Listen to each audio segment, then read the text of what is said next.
आज आपण बनवणार आहोत चिकनचं कालवण आणि कोंबडी वडे.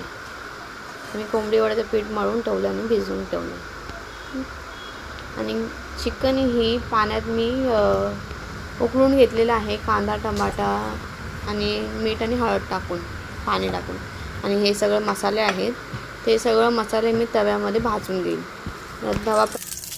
तव्यात आता हे थोडे मसाले टाकून मी सगळं चांगलं भाजून घेईल आणि परतून घेईल.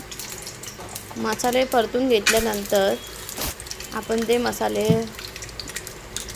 तेच मसाले आपण चिकनमध्ये यूज करणार आहोत.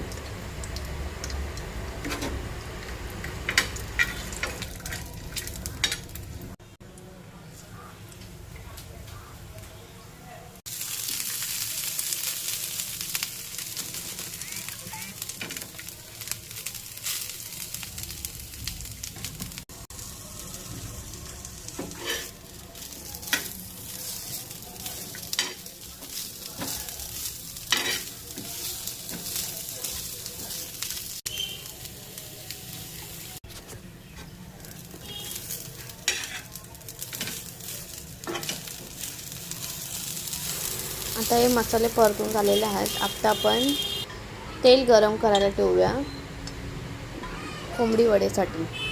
सो मी पाटावर ती आपली पिशवी असते, कोंबडी वड्याचं पीठच होतं त्याच्यामध्ये, तीच पिशवी मी घेतली आहे, ते पाटावर ठेवली आहे. आणि त्याला तेल लावून मस्त कोंबडी वड्याचं थोडेसे पीठ घेऊन ते म्हणजे छोटा गोळा घ्यायचा आणि असं ते हाताने थापून बनवू. ते आपण असं पण बनवू शकतो, म्हणजे एका पिशवीवर एक ठेवून म्हणजे खाली पीठ ठेवून असं आपण दाबून करू शकतो. पण ते मला जरा चिपचिप वाटतं का त्याला फाटण्याचा पण जास्त शक्य असतं, म्हणून मी तसं करत नाही, मी हाताने करते. आणि ते आपण तेलात टाकून असं थोडं दोन्ही बाजूने चांगलं शिजवून घ्यायचं आणि काढून घ्यायचं. आणि हा झाला माझा कालवण.